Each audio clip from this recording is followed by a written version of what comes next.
Russia built one of the most fortified military positions on Earth, a decade of construction, layered air defenses, a naval fleet, a land bridge, and right now, a country running on a fraction of Russia's budget is taking it apart. Piece by piece, depot by depot, radar by radar, and Russia genuinely cannot stop it. This is not a prediction. It's already happening. There was no breaking news alert, no emergency UN session. Western media barely blinked. The world stopped paying attention. Big mistake. So here's what's been quietly building, strike by strike, target by target, until you stop seeing a war of attrition and start seeing something that looks a lot more like a dismantling. And the thing being demolished? Russia's ability to hold Crimea at all. Let's go back to the night of April 8th. Just after 1 a.m., drones from Ukraine's 414th Unmanned Systems Brigade, they call themselves Magyar's Birds after their commander Robert Brovdi, call sign Magyar, flew 250 kilometers across the Black Sea into occupied Crimea. Their target was the marine oil terminal in Feodosia, the largest fuel storage facility on the entire peninsula, 250,000 tons of capacity, the hub where rail, road, and maritime logistics converged to supply Russian forces across the entire southern axis of the war. The drones punched straight in. At least 2 tanks ignited immediately, then more. By the time the fire peaked, it was visible from 20 kilometers away. NASA's firm's satellite network lit up with thermal anomalies confirming the blaze. Local Russian-installed authorities closed the roads, cut water supply to fight the fire. When the smoke cleared, 11 storage tanks completely destroyed, several more damaged. Out of 43 total tanks on site, only 7 were left completely intact. That same night, the Vardysky oil depot also burned. And Brovdi, he posted the drone footage himself on Telegram, captioned it Easter delivery, and moved on to the next target. These guys aren't scrambling. They're confident enough to be funny about it. Now, here's the thing about Feodosia that the headline doesn't capture. Yes, losing 11 fuel tanks is damaging, but the reason this terminal matters so deeply is structural. Russia's force is in the south, the troops holding the land quarter, the garrison in Crimea, the naval logistics. They all depend on fuel moving through a small number of choke points. Feodosia was the biggest one on the peninsula, and Ukraine didn't just set it on fire. According to ISW and Ukraine's general staff, this terminal had been under mounting pressure for months. The April 8th strike didn't begin the degradation of Feodosia, it completed it.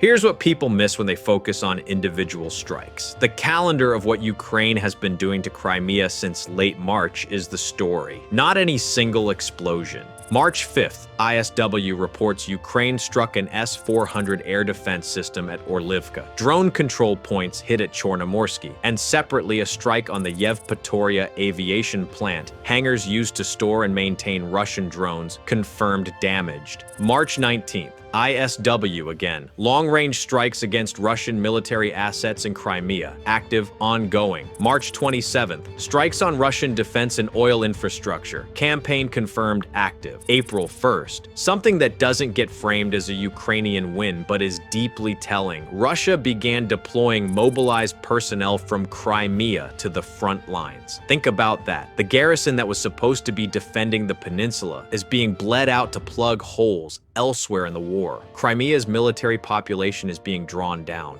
April 2nd. This one barely got covered, and it genuinely fascinates me. Ukrainian FP-2 drones flew 165 kilometers into occupied Crimea and hit the Kirovsky airfield. They didn't just blow up something symbolic. They flew straight into a hangar. The FP-2 punched through the hangar door and exploded inside. What was inside? 4 Orion heavy reconnaissance strike drones, each one worth over $5 million, capable of flying 24-hour surveillance missions 300 kilometers deep, destroyed on the ground before they ever got airborne. And in 72P maritime patrol aircraft gone. A Soviet-era P-37 radar station dismantled. The whole facility wiped. Again, Brovdi posted the footage. Courtesy visit, he called it. April 4th. Explosions near Simferopol. Russian air defenses firing across the peninsula. Multiple drone waves reported. April 8th, Feodosia, Vardiyiska. Buk M3 air defense system destroyed. Tor M2 air defense system hit. A Zoopark 1M counter battery radar. ISW described it as already rare, taken out. These are the systems Russia cannot easily replace. These aren't artillery pieces. These are precision military assets that take months to manufacture and years to deploy properly. April 10th, Ukraine hit the Crimea oil pumping station inside Russia's Krasnodar Krai. This is the facility that feeds the Black Sea Fleet base at Novorossiysk, the port Russia retreated to when Sevastopol became untenable. Ukraine didn't just stop at the peninsula, it followed the pipeline. April 16th, ISW assessment. Ukraine is still carrying out mid- and long-range strikes against Russian military infrastructure in occupied Crimea. Most recently on April 18th, another oil depot in Crimea, Kozacha Bay. I want to stop here and talk about the FP2 because I think most people following this war don't fully understand what Ukraine has built. For the first 2 years of the war, Ukraine's long-range drone program was mostly the FP1.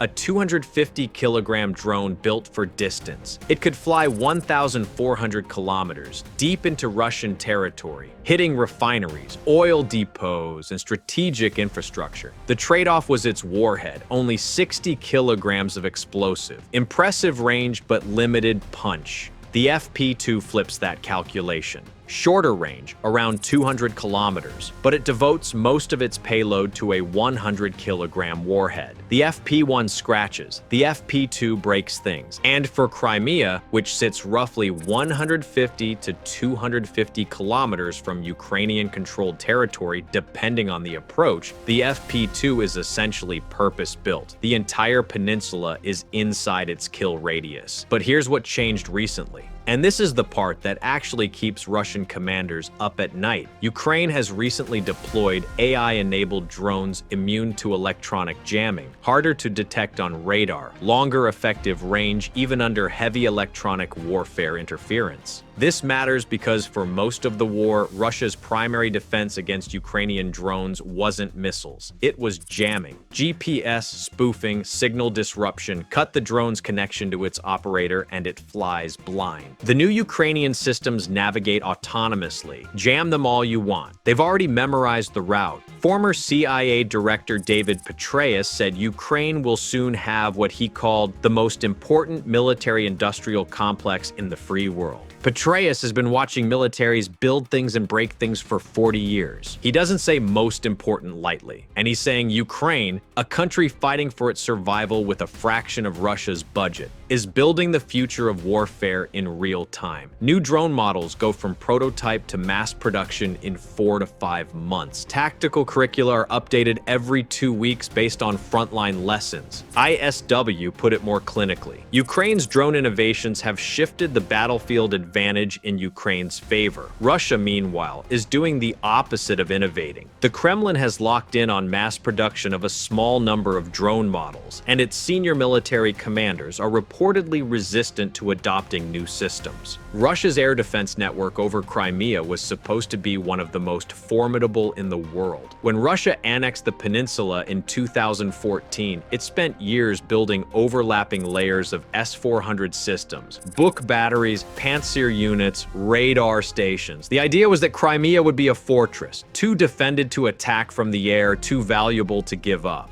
Between June 2025 and March 2026, Ukraine conducted confirmed strikes against 237 air defense-related targets across occupied territory. Launcher units, radar systems, electronic warfare platforms, most of them severely damaged or destroyed according to analysts at Toshny. 237. That's not a campaign. That's an erasure. And this is where the compound interest of these strikes becomes really important to understand. Russia's air defense coverage works on the principle of overlapping zones. You need multiple systems pointing at the same piece of sky to guarantee interception. When you lose one node, you don't just have a gap, you have a weakness that every subsequent drone wave can exploit to degrade the next node. And when the next node goes, the gap gets wider. Ukraine hasn't just been poking holes in the air defense net. It's been running a systematic collapse from the edges inward. The December 2025 strike on Belbek Air Base is a good example of how layered this gets. Long-range SBU drones hit the base and destroyed 2 Nebo SVU radar systems, each one estimated to cost between $60 million and $100 million, plus a Panzer S-2 air defense system, a 92N6 radar tied to the S-400, and a MiG-31 interceptor jet with a full combat load, all in a single night. The total value of what was destroyed in that one operation runs into the hundreds of millions of dollars. Russia's response? Claim it intercepted everything. Post a statement to Telegram. Move on.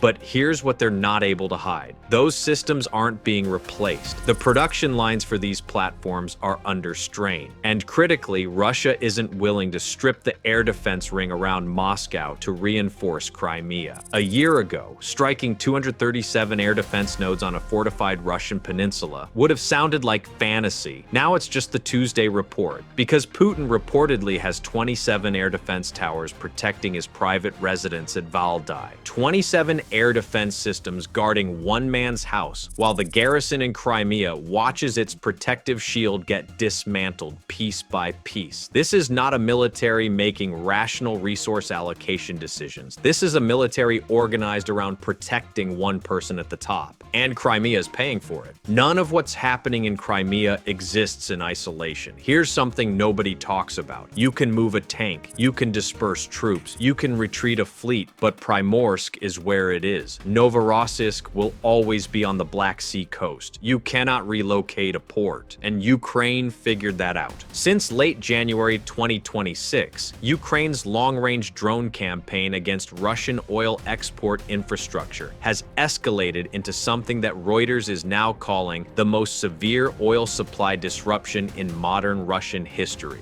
That's their phrase, not mine, and they don't use language like that casually. The strikes went after Russia's oil export ports on the Baltic, the Black Sea refinery network, and the pipeline infrastructure feeding the fleet. In the single week of March 22nd through March 29th, Russian oil exports fell 43%, from 4.07 million barrels per day to 2.32 million. 1 week, ISW reported the Primorsk strikes alone burned $200 million worth of oil. Naphtha exports from Ust-Luga collapsed by 70% in that same week. At current estimates, roughly 40% of Russia's total oil export capacity is offline. That's 2 million barrels per day that aren't moving. Ukraine's own unmanned systems forces have stated that Russia is losing around $100 million per day from these strikes. $100 million every day. That's the war fighting itself financially. Ukraine isn't just destroying military hardware. It's destroying the revenue stream that funds the hardware. Here's what unthinkable actually looks like from the inside. Your fuel comes from 2 terminals. One of them, Feodosia, just had 11 tanks destroyed and is now barely functional. The other is in Sevastopol, which Ukraine has rendered largely unusable as a naval base. The Kerch Bridge, the single land link to mainland Russia, operates under constant drone alert. Traffic halts regularly. Repair crews work under threat. The railway ferries that provided an alternative supply route have been hit. Your air defenses? The nodes are going dark, one by one since last summer, and the rate is accelerating. The Buk and Tor batteries that protected you are being picked off individually. The S-400 systems that once gave you early warning, most of their radars are already gone. You're not blind yet, but you can feel the edges of your vision narrowing. Your airfields, Belbek, Saki, Kirovsky,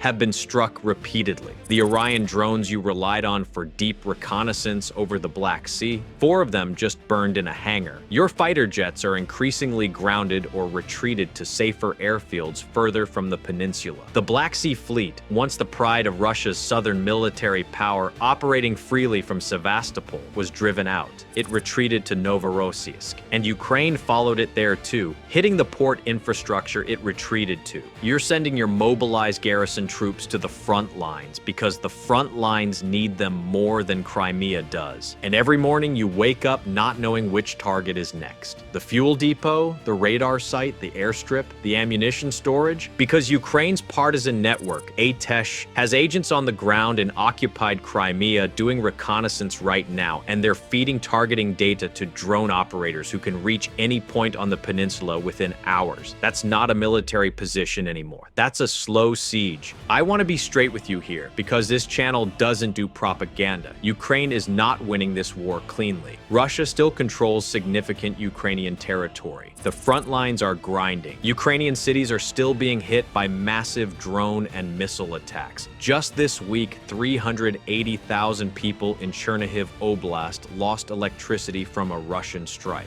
Ukraine's energy grid is operating at roughly a third of its pre-war capacity. This is real, and it's brutal, and it shouldn't be papered over. The campaign against Crimea is also not decided. Russia still has forces there, still has capabilities. The Kerch Bridge is damaged but standing. Resupply is harder but not impossible. And Russia has shown a consistent willingness to absorb losses that would have ended almost any other military's campaign years ago. But zoom out and look at where the momentum actually sits. The momentum is in Ukraine's favor right now. ISW said it. The data says it. Ukraine launched more long-range drone strikes than Russia in March. Russian advances have slowed. Russian air defenses over Crimea are visibly thinning. The Black Sea Fleet is pinned. The fuel infrastructure is burning monthly. Crimea hasn't had a quiet week since March. Russia is losing $100 million a day to this campaign. Even for a government with wartime oil revenues partially covering the gap, that is not sustainable. Not for a war that has no end date on it. The question for Crimea is not whether Russia can hold it forever. It's whether Russia can keep it functional long enough for the political calculus to shift in its favor. Right now, the answer is looking increasingly like no. One peninsula. One campaign, running quietly while the rest of the world looks somewhere else. Ukraine hit Crimea last week. It'll hit it again next week. The week after that too. That's not a prediction. At this point, it's basically just a calendar.